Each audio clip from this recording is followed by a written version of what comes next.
在2017年，美国的《纽约时报》曾经公开了3段与 UFO 有关的视频。视频当中的内容呢，是美国飞行员在2004年和2015年拍摄到的。该视频一经曝光，外界是一片哗然，人们疯狂转载和讨论着视频当中的内容，但是美国军方对此却未做任何的回应。直到2019年的9月份，美国海军发言人格拉德瑟尔首度承认这些视频都是真实的。不过他强调，美军将这些视频当中的内容定义为不明空中现象 UAP， 而不是人们普遍熟悉的不明飞行物 UFO。 格拉德瑟尔进一步强调，这些视频虽然被流传了出来，但是此类行为是没有获得许可的。换句话来讲，视频是被某些人给泄露出来的。那么人们不禁会想，是什么人向《纽约时报》爆了这么大的料呢？有《纽约时报》的相关人士称这个爆料的人是艾特普斯的前主管路易斯·艾利桑多。这时艾利普斯这个名字首次引起了公众的注意。如果你在互联网上查询艾特普斯相关信息，你会发现他的全称叫做高级航空航天威胁识别计划。它由美国政府资助，是专门用来研究 UFO 和 UAP 的特别计划。这项计划于2007年成立，但是到了2012年，计划已经对外宣布终止。然而之前提到的泄密人艾利桑多却说，艾特普斯其实仍在运作。2017年，他实在不愿看到有关 UFO 内容一直被掩盖，所以一气之下就辞去了艾特普斯主管的职务，并将相关的视频透露给了《纽约时报》。艾利桑多的爆料再次引起了舆论热潮，迫于压力，美国国防部于2022年承认艾特普斯项目确实还存在。不过他已经进行了改组，并重新命名为不明空中现象特遣队。公众对于项目名称明显是没有兴趣，人们真正关心的是这个神秘项目究竟发现了什么。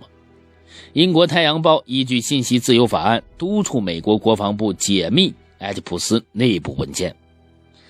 经过漫长的等待，美国国防部终于在2022年4月公布了长达1574页的艾特普斯内部文件。这些文件在某种程度上颠覆了人们的既往认知。那么文件当中究竟说了哪些内容呢？解密文件显示，艾特普斯的创立者是美国国会参议员哈里·里德。在2009年，他曾致信给美国国防部，并在信中声称，艾特普斯已经识别出需要特别保护的几种高度敏感的非传统航空航天技术。另外，艾特普斯还有诸多与 UFO、UAP 相关的发现。在艾特普斯众多发现当中，首先引起人们兴趣的是一份名为《异常的极性和异极性电场效应对人体组织影响》的报告。这份报告当中的内容显示，专家通过研究300多例 UFO 目击案例，例举出人类在接触 UFO 之后出现的异常生理反应，其中包括辐射引起的灼热和烧伤、大脑损伤、神经受损，甚至是死亡。报告当中还特别强调，有3名健康的人在前几年经历了一次异常航天事件之后的72小时，他们出现了很多急性和亚急性的症状，其中包括皮肤出现红斑、头疼、头晕、腹泻、脱发、皮疹、心悸、失眠、中度到重度的焦虑症等等。报告里面还提到，其中2个人变得畏光、眼睛干涩刺痛、眼睑软组织肿胀、眼白严重发炎，一人还出现了血液病变以及放射性疾病的迹象，并在多年之后发现了呈恶性病。调查显示，这3个人呢是在数米范围之内近距离暴露在 UFO 产生的辐射之下，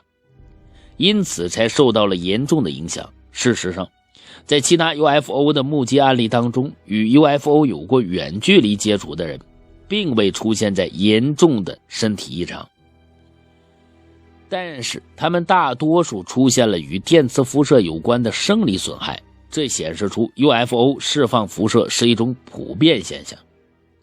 有分析人员表示，这些辐射呢应该是来自于 UFO 用于维持高速飞行的一个推进系统。报告认为，通过分析这些人所受的伤害，可以反向推测 UFO 用到了什么技术。那这一份报告当中的内容与埃特普斯前主管埃利桑多之前的一些爆料是相吻合的。埃利桑多呢在接受媒体采访的时候也曾经说过，一般的目击者在接触到 UFO 的时候都会有辐射灼伤，轻症的人会全身发红，并持续4天左右的时间，而受到严重影响的人会直接住进医院，他们体内的器官呢甚至会被微波损坏。此外，埃利桑多还提到了一些奇怪的现象，就是这些靠近 UFO 的人都会明显地感受到自己身边的时空发生的扭曲。埃利桑多表示，当他们询问那些接触过 UFO 的人有什么特别感受之外，不少人都会说我明明感觉到自己在那5分钟里，可是一看表30分钟已经过去了，但是我汽车的燃料却只用了5分钟的量，这实在是让人难以理解。埃利桑多认为，这些情况一定是事出有因，很可能与时空扭曲有关。埃迪普斯的不少研究看起来都像是科幻小说当中的内容，至于他们具体还有什么，咱们下期接着说。好了，今天的故事咱就讲到这里。如果您觉得这故事讲的还不错，可一定要点击下方的免费订阅按钮，您就能听到最新的内容。当然了，您还可以在评价里给我点个5星好评，也让我有动力能够长期的更新下去。在此呢，感谢各位。上期呢，我们说到了阿提普斯的不少研究听起来就像是科幻小说当中的内容。从阿提普斯披露出来的一份文件当中，我们了解到，这些研究呢涉及隐身的斗篷、可穿越的虫洞、星门、负能量、航空工具、反重力装置、从量子真空当中提取能量、曲数引擎、暗能量以及多维度控制等诸多领域。埃提普斯的研究呢，很多都与星际旅行有关。在现阶段，人类若想实现星际旅行，存在着无数的困难。而埃提普斯的研究呢，至少在理论上会帮助人类寻找正确的答案。对于星际旅行来说，人类首先面对的一个难题就是时间。现代人的平均寿命呢，不会超过100岁。而现有的航空飞行器的飞行速度有限，人类不太可能凭借这样的飞行器在有限的时间里完成星际旅行。现在已知速度最快的航空飞行器呢，是德国和美国 NASA 联合研制的太阳神2号，它的速度可以达到每秒 70.22 公里。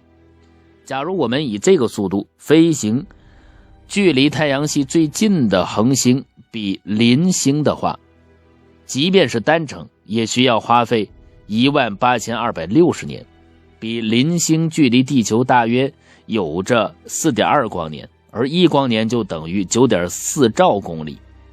换算过来呢，比邻星距离地球就是 39.732 兆公里，这就是所谓的天文数字。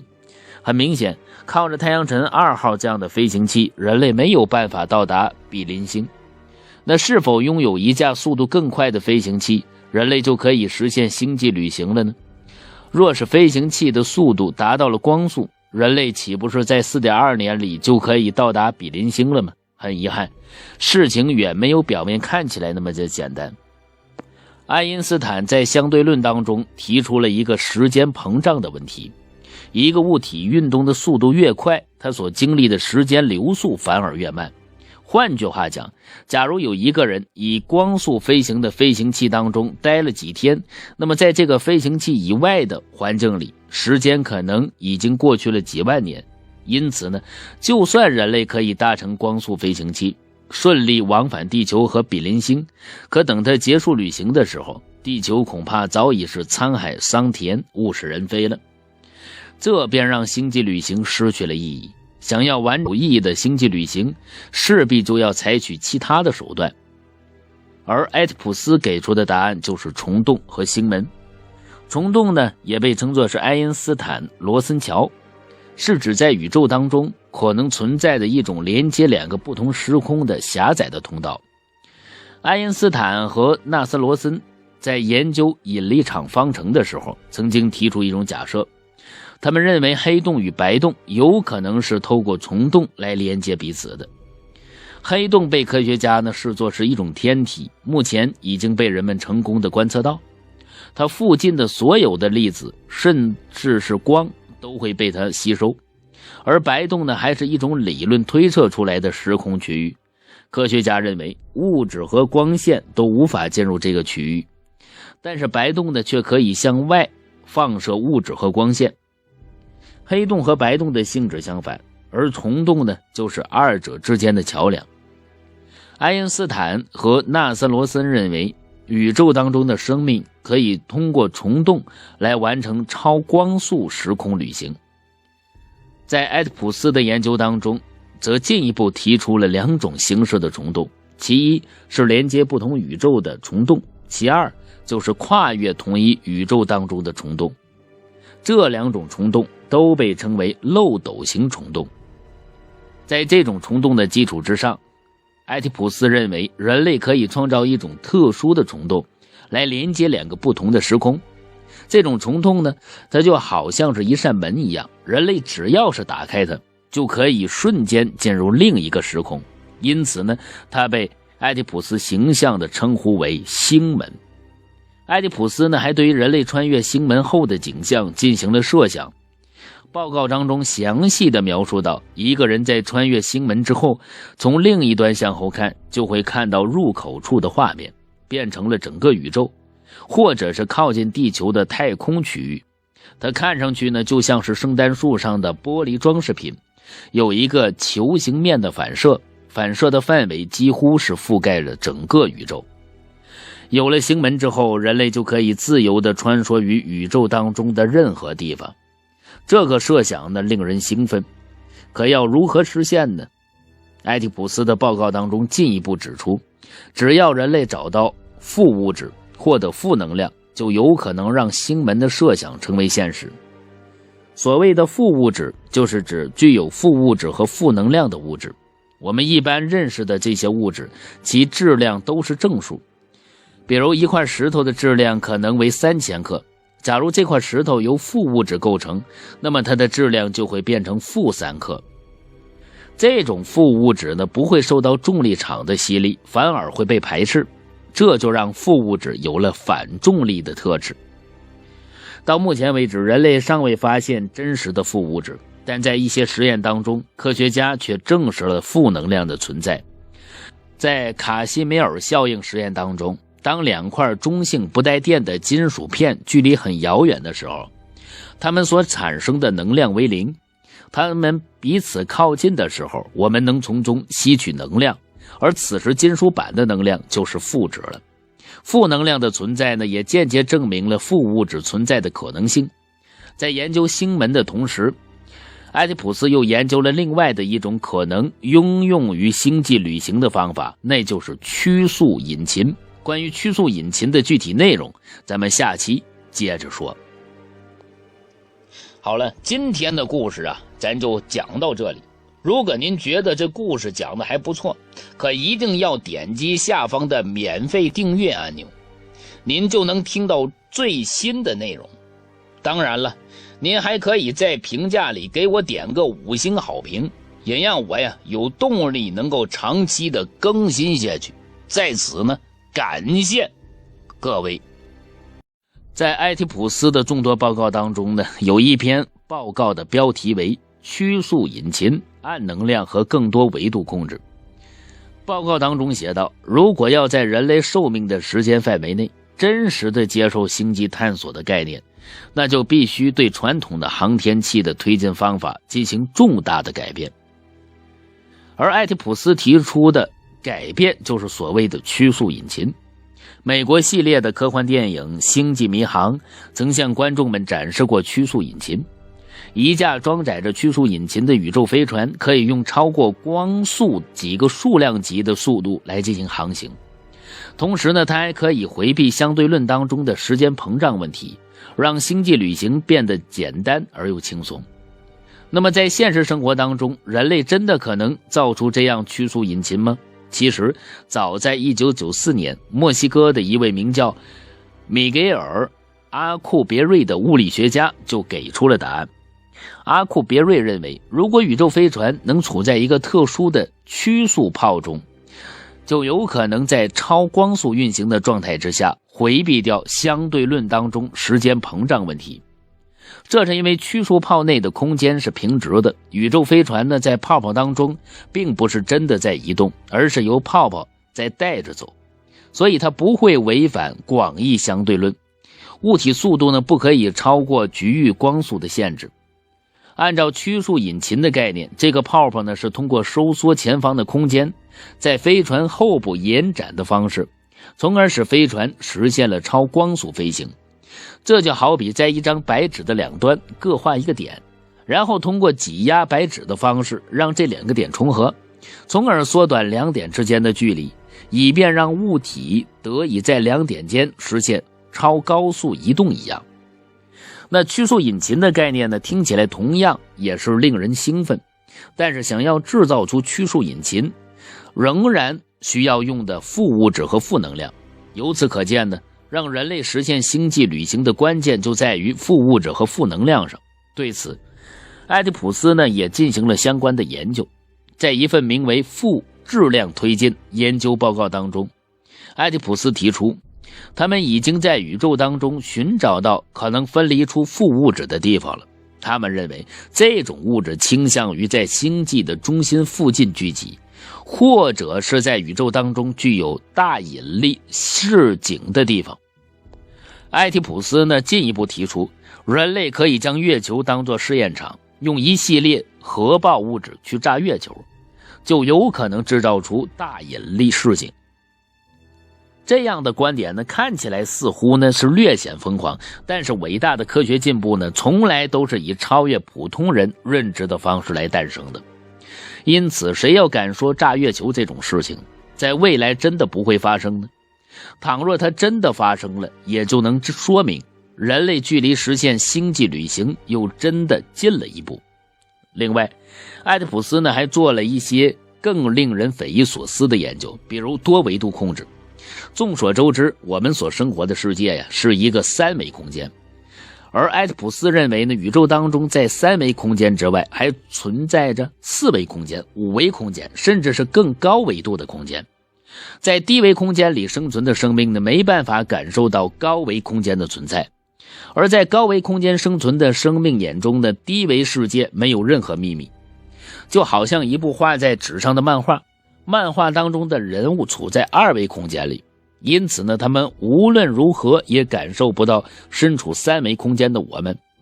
但在我们眼中，这个二维漫画世界里没有任何秘密可言，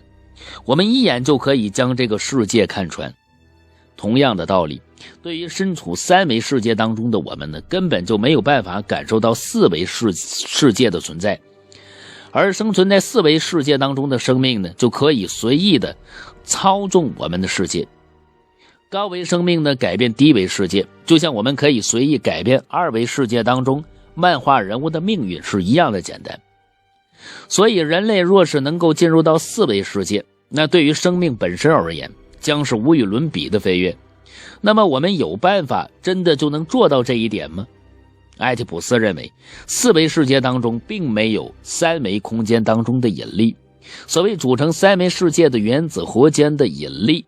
在那里呢也将不复存在。因此四维世界当中不会有三维世界当中各种物质，人类也就没有办法带着肉体进入到那个世界。换句话说，四维世界是个纯意识的世界，人类若想进入其中，唯有通过我们的意识、思考或者梦境才可以。爱迪普斯呢也提出了一种假设，那就是人类的梦境